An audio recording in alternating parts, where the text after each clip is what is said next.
Hello दोस्तों, स्वागत है आपका एक बार फिर हमारे यूट्यूब चैनल न्यू स्टेट में। तो दोस्तों आज हम बात करेंगे अलंकार के बारे में। किसके बारे में? अलंकार के बारे में, जो कि हिंदी का बहुत ही महत्वपूर्ण टॉपिक है। तो दोस्तों अगर आपको वीडियो थोड़ा भी अच्छा लगे तो लाइक कर देना। अगर आपको वीडियो में कुछ भी प्रॉब्लम आए तो एक कमेंट करके मुझे ज़रूर बता दीजिएगा, जिससे कि मैं आपकी प्रॉब्लम का सुधार कर सकूँ। तो दोस्तों चलिए वीडियो को स्टार्ट करते हैं। तो देखते हैं अलंकार की परिभाषा। अलंकार का अर्थ है आभूषण जैसे आभूषण सौंदर्य को बढ़ाने में सहायक होता है। अलंकार का प्रयोग करने से काव्य की शोभा बढ़ती है।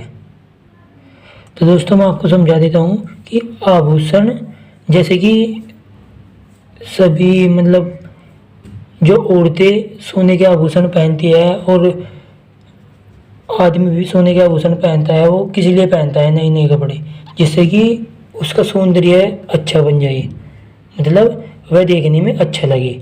इसी प्रकार अलंकार का प्रयोग करने से काव्य भी अलंकार रूपी सोने को पहनने से काव्य की शोभा बढ़ जाती है।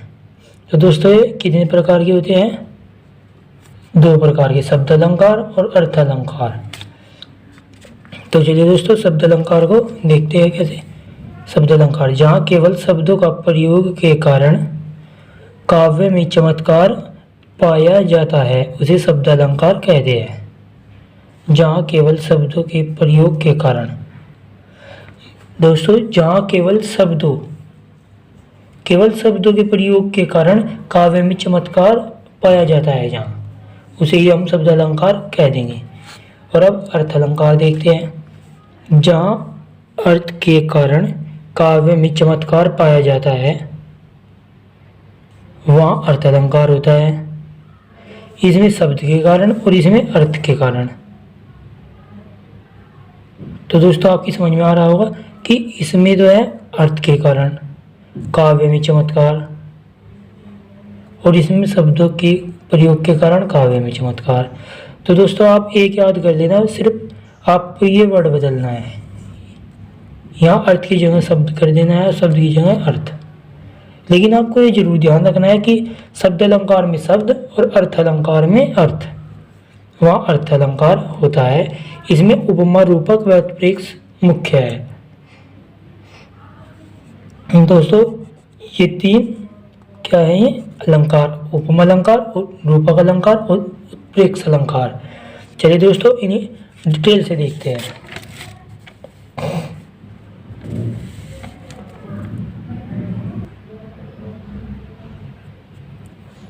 तो चलिए दोस्तों देखते हैं उपमा अलंकार। जहाँ किसी वस्तु या व्यक्ति की किसी अन्य वस्तु या व्यक्ति से समान गुण धर्म के आधार पर तुलना की जाए या समानता बताई जाए, वहाँ उपमा अलंकार होता है। तो दोस्तों मैं आपको समझा देता हूँ एग्जाम्पल की सहायता से। राधा के चरण गुलाब से कोमल है। जहाँ किसी वस्तु या व्यक्ति की, कोई वस्तु या व्यक्ति है उसकी किसी अन्य वस्तु या व्यक्ति से समान गुणधर्म समान होनी चाहिए, समान गुणधर्मों से समानता की जाती है। क्या है? समान गुणधर्मों के आधार पर तुलना की जाए या समानता बताई जाए, वहाँ उपमा अलंकार होता है। किसी वस्तु या व्यक्ति की दूसरे वस्तु या व्यक्ति से उसके समान गुणों के साथ तुलना की, वहाँ उपमा अलंकार होता है। देखिए एग्जाम्पल दोस्तों, राधा के चरण गुलाब से कोमल है। राधा के चरणों की कोमलता और गुलाब के चरणों की कोमलता की यहाँ समानता बताई गई है। राधा की भी चरण कोमल है और गुलाब के पंखुड़े भी कोमल है, गुलाब से कोमल है। जो राधा के चरण है वो गुलाब से कोमल है। गुण धर्म दोनों का एक ही है, वो क्या है? कोमल। राधा के चरण कोमल और गुलाब की पंखुड़ियाँ कोमल। चलिए दोस्तों अलंकार देखते हैं। रूपक अलंकार, जहाँ उपमे में उपमान का भेद रहित आरोप किया जाता है, अर्थात जहाँ उपमेय और उपमान में अभिन्नता प्रकट की जाए, वहाँ रूपक अलंकार होता है। जहाँ उपमेय में उपमान की भेद रहित आरोप किया जाता है। जहाँ उपमेय में उपमान का भेद रहित आरोप किया जाता है। दोस्तों, उपमेय और उपमान का भेद रहित आरोप अर्थात उपमेय और उपमान में अभिन्नता प्रकट की जाए, वहाँ रूपक अलंकार होता है। तो दोस्तों, इसका एग्जाम्पल देखते हैं। चंद्रमुख तुम्हारा देख सके, मन सागर मेरा लहराता। तुम्हारा चंद्रमा के समान मुंह देखकर मेरा मन लहराने लगता है। मेरा मन सागर की लहरों के समान, जैसे चंद्रमा को देखकर सागर की लहरें बहुत ऊंची ऊंची जो है धारा बहने लगती है सागर में। इसी प्रकार ये कहता है कि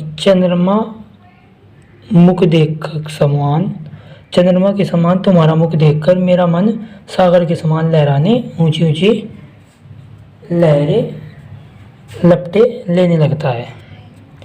तो देखते हैं उत्प्रेक्ष अलंकार। अगला अलंकार क्या है हमारा? तीसरा, नंबर 3, उत्प्रेक्ष अलंकार। जहाँ उपमेय में उपमान की संभावना की जाए। क्या है दोस्तों? जहाँ उपमेय में उपमान की संभावना की जाए, वहाँ उत्प्रेक्ष अलंकार होता है। तो दोस्तों, इसका एग्जाम्पल देखते हैं, उदाहरण।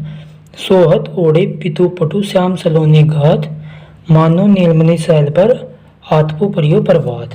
अर्थात श्री कृष्ण पीले कपड़े पहनकर ऐसे लग रहे हैं मानो प्रातःकाल की किरणें, जब सूर्य की किरणें प्रातःकाल किसी बर्फीले पहाड़ पर लगती है तो वह नीलमणि के समान चमकता है।